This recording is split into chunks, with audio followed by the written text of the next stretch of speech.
Hello বন্ধুরা, good morning. সবাই কেমন আছো? আশা করি সবাই ভালো আছো, আমরাও ভালো আছি।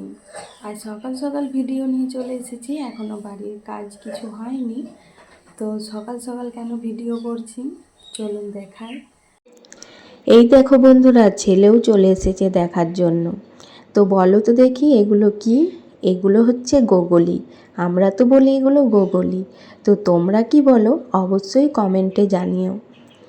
এই ঠান্ডায় সকাল সকাল বসে পড়েছি গোগলি ছাড়াতে। তো গোগলিগুলো তো পরিষ্কার করতেই হবে, নইলে খাবো কি করে। ছেলেকে হাত দিতে দিইনি, মেয়েও কিছুটা ছাড়িয়েছে, তারপর আমি বসে বসে ছাড়ালাম। এই দেখুন এতগুলো ছাড়িয়ে এইটুকু ছাড়াতে পেরেছি, এখনও বাকি আছে। তো আর পারছি না, অনেকক্ষণ বসে আছি, বসে বসে কোমর পিঠ সব ধরে গেছে। এখন এইগুলোই থাক।